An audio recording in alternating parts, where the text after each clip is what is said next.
Bonjour à tous. Aujourd'hui, on va parler de la Almudena, la sainte patronne de la ville de Madrid. On va parler de son histoire et de l'origine arabe de son nom. Une légende madrilène raconte comment la Virgen de la Almudena a été redécouverte par la prise de la ville par les chrétiens en 1085. Cette légende nous dit que l'apôtre Jacques, celui qui a son tombeau à Compostelle, était venu depuis Jérusalem avec son disciple Calocero évangéliser l'Espagne.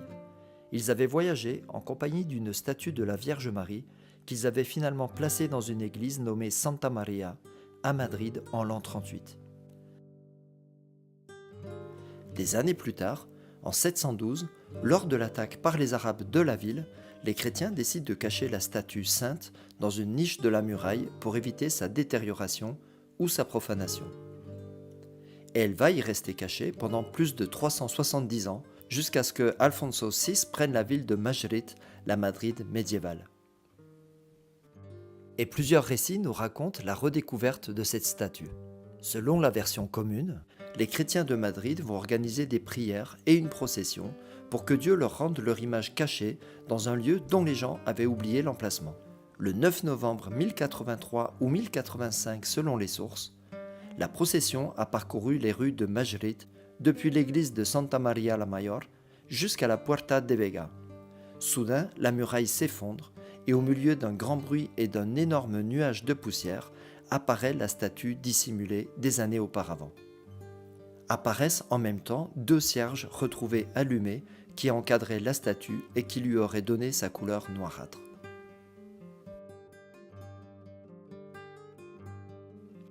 Une variante moins connue met en scène le personnage célèbre du Cid Campeador.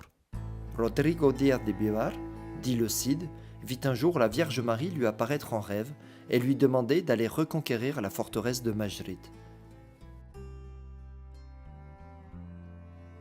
Il prit la direction de la ville et au fur et à mesure qu'il s'en approchait, des morceaux de muraille tombaient et apparaissait la statue de la Vierge. L'effondrement de la muraille va par ailleurs ouvrir une brèche par laquelle il va prendre la ville. Et la chute de Madrid, d'ailleurs, sera le sujet d'une prochaine vidéo. Et le Cid apparaît encore dans une autre légende qui ressemble beaucoup à celle-ci, mais elle se passe à Tolède. Juste avant la prise de Madrid, Alphonse VI avait conquis Tolède, l'ancienne capitale wisigothe. Cette légende raconte que le Cid accompagnait Alphonse VI et qu'en entrant dans la ville, son cheval s'agenouilla devant la mosquée Bab al-Mardoum. Cet acte de dévotion permit de découvrir un Christ caché par les chrétiens dans un mur du bâtiment. Comme la Vierge de la Almudena, ce Christ était éclairé par une lampe ou une bougie, et c'est celui-là qui va donner son nom, Cristo de la Luz, à l'église qui va plus tard remplacer la mosquée. Mais revenons à Madrid. Le problème avec cette légende de la Almudena, c'est que les faits historiques et archéologiques la contredisent. Non seulement on n'a jamais trouvé de traces d'une église qui daterait de l'époque de Saint-Jacques à Madrid, mais en plus, cette statue n'a pas pu être cachée dans une muraille qui n'existait pas en 712, une muraille qui va être construite au moins 150 ans plus tard, sous l'émir Mohammed.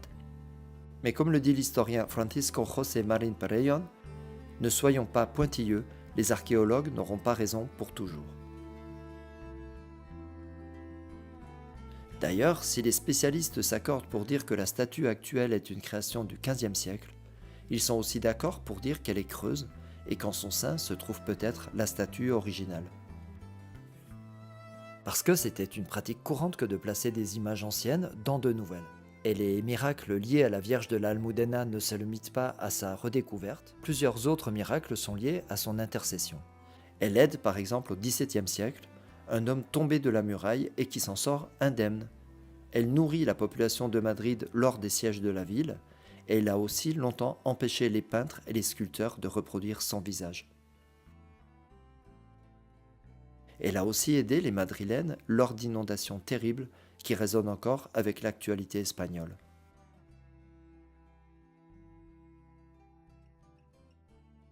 Cet événement s'est déroulé en 1646, pendant la guerre contre les Provinces-Unies, durant laquelle le plomb du toit de l'église Santa Maria avait été retiré pour fabriquer des munitions.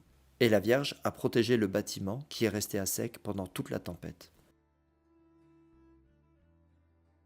Mais pour les chrétiens de Madrid, elle continue de les protéger. En 2013, une bombe découverte dans l'église a été désamorcée avant son explosion, et pour beaucoup de croyants, c'est encore un miracle. Un grupo antimonárquico anarquista de no sé qué. Me explotó, aunque lo tuvimos en las manos y todo, pero No me lo puedo explotó. creer, Sí, la sí. tuvo en las O manos. sea, sí, sí. Yo digo que ese es el gran milagro. Y cables y un reloj para que explotase y todo Dios eso. mío. Y Oh. yo digo que es el último milagro que tenemos de la Desde Almudena. luego. ¿No? O sea, si la pobre está esperando 100 años para tener su casa, ¿cómo va a dejar que ahora en un día se quede sin ella? Claro. No puede ser. Et plusieurs auteurs du siècle d'or espagnol vont relayer ces histoires miraculeuses. Ça va être le cas par exemple de Calderón de la Barca ou de Lope de Vega, qui était un grand admirateur de la Almudena. Et ils vont participer à construire l'aura fabuleuse de la sainte patronne de Madrid, qu'on fête tous les 9 novembre. Et le nom Almudena de cette statue, puis du nom de l'église Santa Maria de la Almudena, puis de la cathédrale Almudena, vient directement du nom de la muraille. On a longtemps pensé que Almudena venait du mot arabe almoudi qui signifiait grenier à grains ou dépôt de farine en arabe dans l'Andalous. Mais aujourd'hui, presque tout le monde s'accorde pour dire que Almudena vient de l'arabe Almudaina qui est le diminutif de Madina qui signifie ville. Almudena signifie donc littéralement la petite ville. Le mot Madina, on le retrouve dans le nom de la ville espagnole Medina Celi par exemple.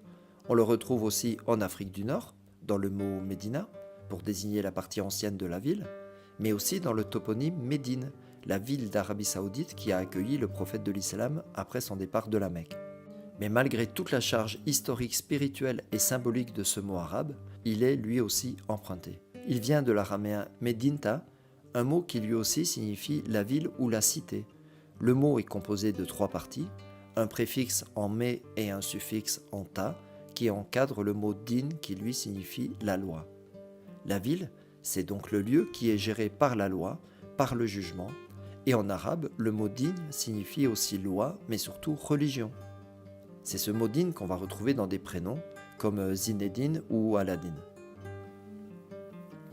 Et c'est aussi ce mot din qui a autorisé certains Espagnols à penser que l'étymologie de Almudena était Almudina, la religieuse, celle qui suit la religion. Bref, quelle que soit son étymologie, le mot Almudena est reconnu comme un mot arabe, et dans le contexte espagnol, c'est un mot qui est lié au catholicisme.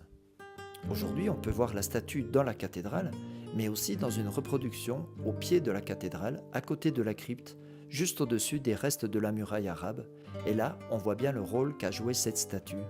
Dominer et remplacer la religion antérieure, quitte à broder un petit peu sur la vérité historique. J'avais parlé dans une vidéo précédente de l'origine arabe du nom de la ville de Madrid, et aujourd'hui on voit qu'il fait écho au nom de sa sainte patronne. Et on verra un jour si San Isidro, le saint patron de la ville, peut lui aussi être lié à ce passé arabo-berbère, mais pour ça, il va falloir patienter un peu. Voilà, merci d'avoir suivi cette vidéo, merci de la commenter, de la liker, de la partager et de vous abonner à ma chaîne si ce n'est pas encore fait. Et je vous dis à très bientôt pour un autre sujet. Hasta luego.